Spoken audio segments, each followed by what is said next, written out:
मैं हूं उसामा और आप देख रहे हैं फिक्शन राज। एक ऐसा मकान जहां 40 साल पुरानी मोहब्बत की रूहें आज भी बसती हैं।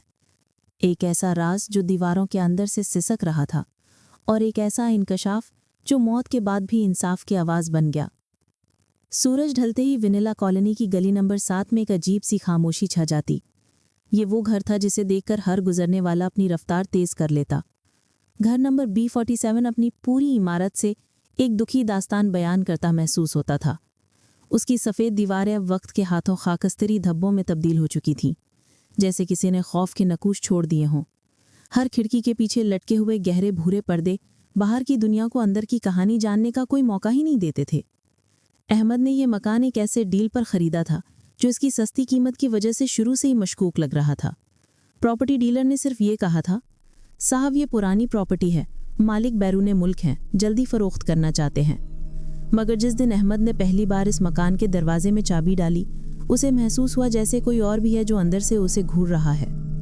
पहली रात का वक्त था जब हवा में नमी ने कमरे को एक ठंडे चिपचिपे कफन में लपेट लिया था। हर चीज़ पर गर्द की एक हल्की सी तह जमी हुई थी, लेकिन फर्श पर बिछे हुए पुराने कालीन पर कुछ अजीब निशानात थे। ये किसी इंसान के पाँव के निशानात नहीं थे, बल्कि ये तो किसी ऐसी चीज़ के थे जो घसीटती हुई चलती थी। एक घसीटने वाला भारी निशान जो ड्राइंग रूम से निकलकर सीढ़ियों तक जाता था, जैसे कोई बहुत भारी चीज़ रोज़ाना यहाँ से गुजरती हो। दिन गुजरते गए। अहमद ने मकान को साफ़ किया, अपना सामान तरतीब से रखा, मगर उसके दिल में एक अजीब सी बेचैनी ने डेरा डाल लिया। रात के पिछले पहरों में हल्की सी आवाज़ें उसके नींद में दर आती। कभी खिड़की से टकराने की आवाज़, कभी सीढ़ियों पर भारी कदमों की चाप, कभी दूर से आती हुई सिसकियों की आवाज़। मगर जब वो आँख खोलता तो हर तरफ सन्नाटा होता। वो खुद को समझाता कि शायद ये उसके अपने जहन का वहम है, या फिर नया मकान होने की वजह से उसे ऐसा महसूस हो रहा है। फिर एक दिन वो वाक़या पेश आया जो सब कुछ बदल कर रख देगा।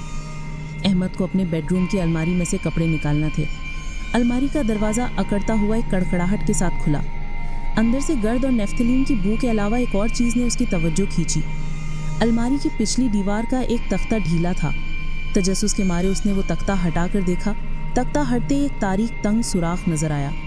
उस सुराख में से ठंडी हवा का एक बहाव बाहर आ रहा था, जैसे कोई छिपी हुई जगह सांस ले रही हो। झिझक के बाद अहमद ने अपने फ़ोन की टॉर्च ऑन की और सुराख में हाथ डाला। उसके हाथ कागज़ का एक पुर्जा लगा। उसने उसे बाहर निकाला। ये एक पुरानी जर्द पड़ चुकी ब्लैक एंड वाइट तस्वीर थी। तस्वीर में एक नौजवान लड़की खड़ी थी। उसके चेहरे पर एक अजीब सी बेजान मुस्कान थी। उसकी आंखें अगर गौर से देखा जाए तो बिल्कुल खाली महसूस होती थी, जैसे वो जिंदगी से मायूस हो चुकी हो। तस्वीर के पिछले हिस्से पर एक तारीख लिखी थी, 16 अक्टूबर 1987, और उसके नीचे हल्के कलम से लिखा हुआ एक जुमला था, जिंदगी से ज्यादा वफादार। इस रात के बाद सब कुछ बदल गया। वो आवाज़ें अब महज आवाज़ें नहीं रही थी, अब वो ज़्यादा वाज़ेह और तफसीली होती जा रही थी। कभी रूठी हुई सिसकियाँ, कभी कोई नाम पुकारता, अनीसा, अनीसा। ये नाम अनीसा अब अहमद के जहन में गूंजने लगा। क्या ये वही लड़की थी जो तस्वीर में थी?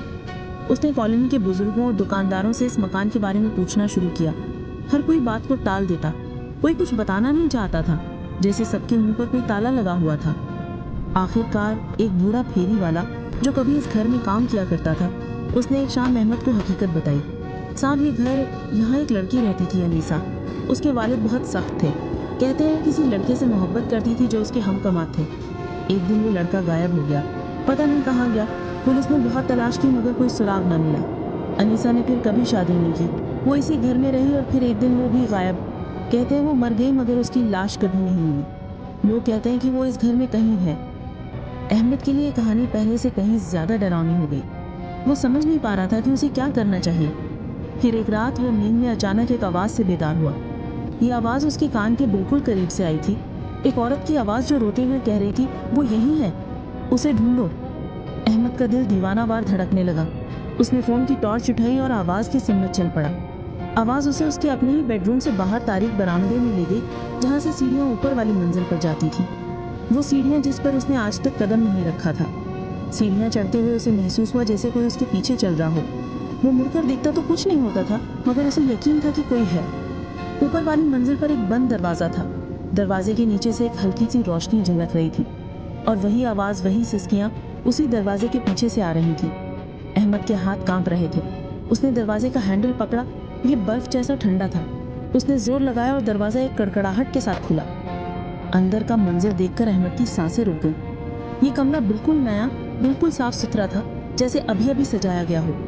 एक पुरानी तर्ज का बिस्तर, एक ड्रेसिंग टेबल जिस पर एक हीरे जड़ी छोटी सी अंगूठी पड़ी थी, और दीवार पर वही तस्वीर लगी थी जो उसे अलमारी में मिली थी, मगर अब ये तस्वीर बिल्कुल नई और चमकदार थी।